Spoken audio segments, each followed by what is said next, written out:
სამართლიანი არჩევნები მუნიციპალიტეტის ორგანოთა არჩევნებს სტანდარტული სადამკვირვებლო მისიითა და მეთოდოლოგიით არ დააკვირდება. ადგილობრივი სადამკვირვებლო ორგანიზაცია ასეთ გადაწყვეტილებას პირველად იღებს.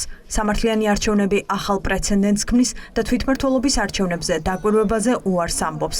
ორგანიზაციაში აცხადებენ, რომ გადაწყვეტილება რამდენიმე ფაქტორმა განაპირობა: ხელისუფლების რეპრესიულმა კანონებმა, შეცვლილმა საარჩევნო კოდექსმა და მესამე სექტორის წინააღმდეგ გამოცხადებულმა დევნამ არჩევნებზე დაკვირვება შეუძლებელი გახადა. რეპრესიული პოლიტიკა, რომელიც ჩვენ ნახეთ და ახალ ვხედავთ ქართული ოცნების მხრიდან, საპროტესტო აქციების მონაწილეების მიმართ, პოლიტიკური პარტიების მიმართ, მათ შორის მათი ლიდერების მიმართ, ასევე სამოქალაქო ორგანიზაციების მიმართ გატარებული პოლიტიკა და რეპრესიები, რომელიც დღესაც გრძელდება, მედია ორგანიზაციების მიმართ გატარებული პოლიტიკა და რეპრესიები, მთლიანობაში ძალიან მძიმე პოლიტიკურ კონტექსტს და ფონს ქმნის ქვეყანაში, რაც რა თქმა უნდა ხელს არ უწყობს მომავალი არჩევნების ასე ვთქვათ შედეგების პოტენციურ აღიარებას და ლეგიტიმაციის პროცესს.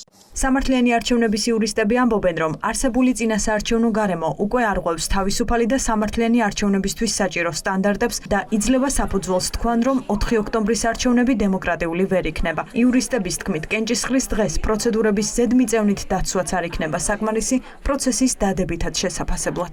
სამი პირობა, რაც მათ შორის ვენეციის კომისიის მიერ არის განსაზღვრული და რომელსაც მიერთებულია საქართველოს მოიაზრებს ადამიანის უფლებების პატივისცემას, საარჩევნო კანონმდებლობის სტაბილურობას და მისი манипуляციის დაუშვებლობას და მესამე პროცედურული გარანტიების არსებობას.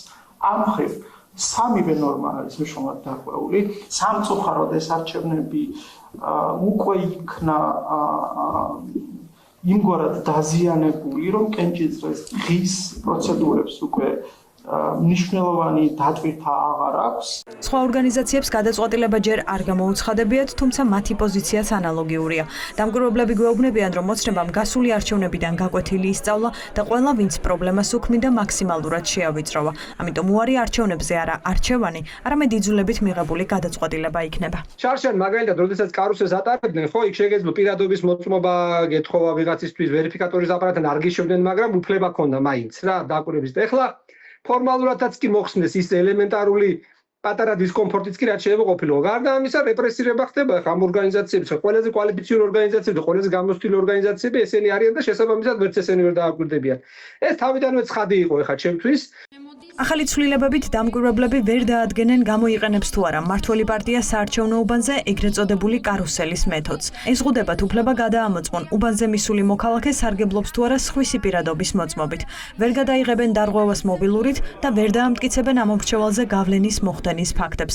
ამიტომ ოცნების მიერ მიღებული კანონებით რთული ხდება დარღვევების დადგენაც და მათი დოკუმენტირებაც. შეეზღუდა დამკვირვებლებს უბნის მთელ ტერიტორიაზე გადაიღოს მაგალითად ვერიფიკაციის აპარატი და ნაუმეჭდელი ქვითარი. საარჩევნო კოდექსი ამბობს, რომ საჩივრის განხილვა და მასზე დამდგარი შედეგი დამოკიდებულია იმაზე, სადამკვირვებლო ორგანიზაცია რა მტკიცებულებას წარადგენს.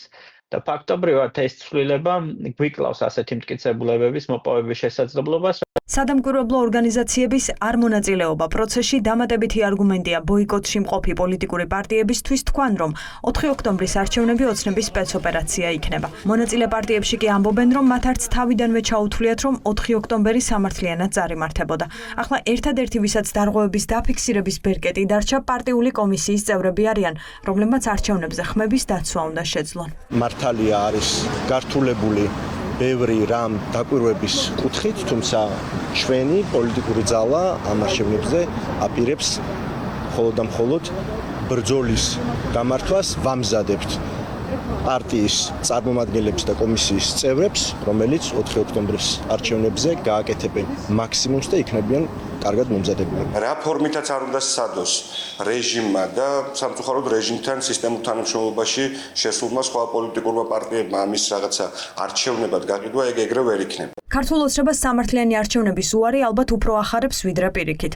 დამკვირვებლების შესაზღუდად კანონები მხოლოდ მათი მიღებულია. თავარია, რომ ისინი არ ჩაერიონ არჩევნების გაყალბებაში. ეს წარსული მათ ისტორიაში არსებობს. ამიტომ ვფიქრობ, რომ მათი საარჩევნო როგორც დამკვირვებლის არ მონაწილეობა დიდად არაფერს შეცვლის. ქართული ოცნება არ იწვევს ეუთოოდირს და საერთაშორისო მისიების მიერ არჩევნების აღიარებაზე თავადვე ამბობს უარს, რაც სკეპტიკოსებს უჩენს ეჭვს, რომ ისინი ხელისუფლებამ კრიტიკული დასკვნებისგან თავის ასარიდებლად არ დაპატიჟა.